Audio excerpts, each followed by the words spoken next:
ক্ষেপণাস্ত্র উৎক্ষেপণে সমালোচনা যুক্তরাষ্ট্রের, আরও আক্রমণাত্মক পদক্ষেপের হুমকি উত্তর কোরিয়ার। উত্তর কোরিয়া সাম্প্রতিক ব্যালিস্টিক ক্ষেপণাস্ত্র উৎক্ষেপণ এবং সিউলের প্রতি সমর্থন দেখানোর কারণে যুক্তরাষ্ট্র এবং দক্ষিণ কোরিয়ার সমালোচনার প্রেক্ষাপটে আক্রমণাত্মক পদক্ষেপ নেয়ার হুমকি দিয়েছে। প্রতিরক্ষামন্ত্রী নো কাওয়াং চল সরকারকে অভিযোগ করেছেন, ওয়াশিংটন উত্তরের নিরাপত্তা হুমকির মুখে ফেলছে এবং অঞ্চল জুড়ে উত্তেজনা বাড়াচ্ছে।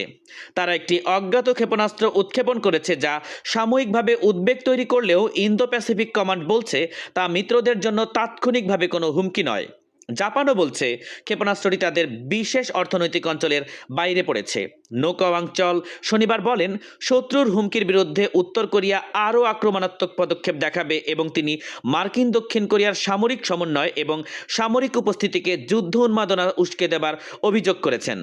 যুক্তরাষ্ট্রের প্রতিরক্ষামন্ত্রী পিট হেগসেট দক্ষিণ কোরিয়া ভ্রমণ করে যৌথ নিরাপত্তা দৃঢ় করার সংকল্প ব্যক্ত করেছেন এবং দক্ষিণ কোরিয়ার বিরুদ্ধে সাম্প্রতিক সাবমেরিন কেবল নির্মাণ পরিকল্পনা বা পারমাণবিক চালিত সাবমেরিন পিয়ংইয়ংয়ের উদ্বেগ বাড়িয়েছে বলে বিশ্লেষকরা মনে করছেন। কোরীয় উপদ্বীপে উত্তেজনা কমাতে সিউলকে উত্তেজনা বাড়ানোর সব কর্মকাণ্ড বন্ধ করার আহ্বান জানানো হয়েছে। তবু অঞ্চলটির সামরিক এবং কূটনৈতিক প্রতিক্রিয়ার ফলে সংঘাতের ঝুঁকি এখনও আছে বলে মনে করা হচ্ছে।